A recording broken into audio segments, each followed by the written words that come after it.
Sabe por que a nossa geração, a nossa humanidade, o nosso mundo presente está sofrendo? Porque não quer seguir o modelo da palavra de Deus, as orientações de Deus, aquilo que Deus está falando. Deus está falando para a direita, a pessoa está falando para a esquerda. Deus fala para a esquerda e fala, não, mas eu vou pela direita, é melhor para mim. Deus não está preocupado e não quer saber o que é melhor para nós. Ele quer que o melhor para nós seja o centro da sua vontade. No centro da vontade de Deus é o melhor para toda a humanidade. Eu tenho percebido o desespero das pessoas, a frustração das pessoas. Eu tenho observado como anda o nosso povo e cada um tem o seu dilema, cada um mais confuso que o outro, mais doente que o outro, porque ao invés de estar no centro da vontade de Deus, procurou os seus caminhos, os seus prazeres, aquilo que me interessa. Aquilo que eu quero isso. Ah, não, eu quero viver, eu tenho que aproveitar tudo nessa terra. E a gente só aproveita tudo nessa terra quando a gente está no centro da vontade de Deus, escondido em Deus. Tempestade vem, tempestade vai. E a gente está o quê? Amparado, guardado nas mãos de Deus. A noite pode ser mais escura, a dor pode ser a mais intensa. Quando nós estamos nas mãos de Deus, Ele nos conforta, Ele nos consola, Ele nos alimenta. E a gente parece que o sofrimento, para quem olha de fora, fala, mas puxa vida, como pode? Só que a gente está aqui e a gente percebe exatamente uma mão enorme nos acariciando, nos dando suporte. E em tempo real, o Espírito Santo dizendo, fica tranquilo, vai passar, é só um pouquinho de tempo, continua aí que eu vou te dar livramento, eu vou te abrir uma porta maior, melhor, mas tudo tem um período, tudo tem um processo. E eu tenho percebido que as pessoas não querem, elas não gostam de processo, não. Elas querem orar e já querem um milagre, mas até para o milagre acontecer tem um processo. Já leram o Novo Testamento? Jesus nunca fazia milagre assim por fazer, tudo tinha um propósito, um processo. O desempregado está desempregado, mas tem um processo. Quem está empregado, tem um processo. Tudo na vida tem um propósito. Só que a gente não entende, não consegue ver. Todas as coisas contribuem para o bem. Para o bem de quem? Daqueles que amam a Deus. Para aqueles que estão no centro da vontade de Deus, tudo contribui. Eu tenho sido motivado, animado, avivado por pessoas que não têm braço, não têm perna, por pessoas que estão lutando contra o câncer, mas quando você tem contato com essas pessoas, é como se você recebesse mais vida para continuar se relacionando com Deus. E puxa vida, Deus é lindo. Deus é maravilhoso. E não o contrário, mas Deus é carrasco, Deus gosta de ver a pessoa sofrendo. Tem gente que tem uma mentalidade assim, que Deus que nada, Deus não está nem aí para nós, Deus está aí para toda a humanidade. E nós estamos bem ainda porque Deus tem olhado para cada um de nós com um olhar de compaixão, de misericórdia. Vocês todos sabem que há o texto que diz que é por causa da misericórdia de Deus que nós não somos consumidos. Ouve a palavra do Senhor.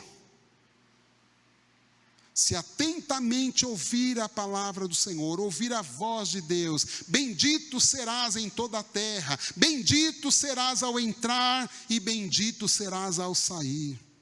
Bendito é o fruto do teu ventre, bendito serás no campo e bendito na cidade, se ouvir a palavra do Senhor. Não tem vitória para quem não ouve a voz, a palavra do Senhor, não tem. Vocês vão encontrar pessoas aparentemente cheias de sucesso, aparentemente levando uma vida confortável, mas lá no fundo, elas vivem amarguradas, tristes, elas têm um vazio do tamanho do mundo, que ninguém pode preencher. Vocês vão encontrar pessoas com carro zero, carro importado, andando, mas ao olhar, você vai perceber que essas pessoas escondem um vazio. Elas tentam preencher com carro, com riqueza, com dinheiro, com roupa bonita, com maquiagem. Quantas pessoas eu já encontrei e dizem, olha, sabe por que eu uso tanta maquiagem? Para as pessoas não olharem os meus defeitos. Perceberam? São pessoas frustradas. Elas não conseguem acordar, passar uma água no rosto e enfrentar a vida. Tem que se maquiar para enganar. Eu sou essa outra pessoa. Tem muita gente que está dando graças a Deus que tem que usar máscara para não aparecer tal qual é.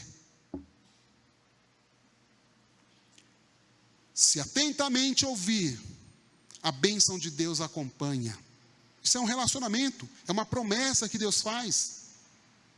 É algo, Rafisa, que se a gente obedecer, se a gente honrar a Deus, ouvir a palavra de Deus, pronto. Eu não preciso fazer campanha, eu não preciso fazer ladainha, eu não preciso nada mais. Se obedecer, ouvir a voz do Senhor, eu serei abençoado. Simples assim.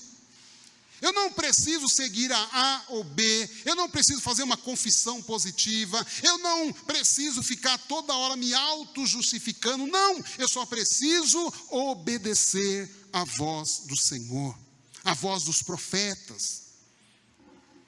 Outra coisa, assim diz o Senhor. Eu tenho que conseguir entender quando é Deus que está falando, ou quando é alguém que está querendo me passar a perna. Para eu não cair naquilo que alguém diz que é o conto do vigário, né? Tem muita gente que está, não vou na igreja porque eu fui enganado pelo fulano, ele se dizia, ele era um santo, ele era um ungido, mentira. E aí eu não sei quem é pior, quem enganou ou quem foi enganado, porque tem que ter os dois para dar negócio, sim ou não? Tem que ter o bobo e o esperto, senão não dá negócio. Eu tenho que ter aquele que vai para a igreja apenas interessado em se dar bem, né? E nas fábulas a gente vê isso o tempo todo, não é assim? Quem já leu fábula aqui sabe que é uma coisa interessante, e no fim lá a gente vê a moral daquilo e fala, puxa vida, é assim que acontece na humanidade. Quem criou essas fábulas é um gênio, que ele consegue fazer uma leitura da sociedade. Nem todo mundo vai para a igreja, vai para a adoração, para adorar a Deus em espírito e em verdade, para entender que Deus é o Senhor e que eu tenho que me render em adoração, porque Ele é Deus, só isso. Mas tem aquele que fala, eu vou para a igreja, e eu vou dar dízimo, e dando dízimo, Deus vai me abençoar, vai repreender o devorador, e eu vou dar R$100, eu vou ganhar 10 mil. Eu quero ir para a igreja, quero dar dízimo todo dia 10 mil. É assim que está escrito na Bíblia? Não. Então eu vejo pessoas que falam assim, eu vou para a igreja, enchi o pastor está rico e eu estou pobre. Claro, e essa é a ideia. Se você deu dinheiro para o pastor, você vai ficar pobre mesmo e até miserável. Mas se você fizer conforme a palavra de Deus manda, você não vai ter problema. Por isso que aqui é relacionamento, né? Aqui é revelação, eu tenho que ser revelado, Deus tem que se revelar para mim. O que eu estou fazendo no Evangelho tem que ser uma revelação. Evangelho não é qualquer coisa, Evangelho é algo que me foi revelado, me foi descoberto. Cristo rasgou o véu, agora não há mais separação, não há mais problema, eu consigo entender quem é Deus. E depois que Deus se manifesta, Deus se revela, Deus se comunica comigo através dos profetas, né? Através das teofanias. Agora, Ele decidiu, num determinado tempo, se relacionar através do Filho, Jesus Cristo. Lembra? No princípio era o Verbo. Quem sabe o resto do texto? No princípio era o Verbo, e o Verbo era Deus, e o Verbo estava com Deus, e tudo o que foi criado a partir daí do Verbo.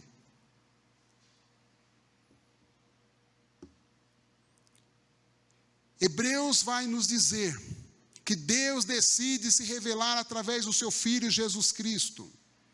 Ele decide enviar o seu Filho em forma humana, mais uma manifestação. A Bíblia diz que Ele habitou entre nós e vimos a sua glória, como a glória do unigênito do Pai. Nós vimos a sua glória. Primeiro, Jesus não é um personagem apenas da história. Jesus não é alguém fictício, que alguém imagina, um mito. Não, Ele é real. Ele existiu, Ele nasceu. Ele tem uma certidão de nascimento dizendo: Ele nasceu, Ele veio de Deus.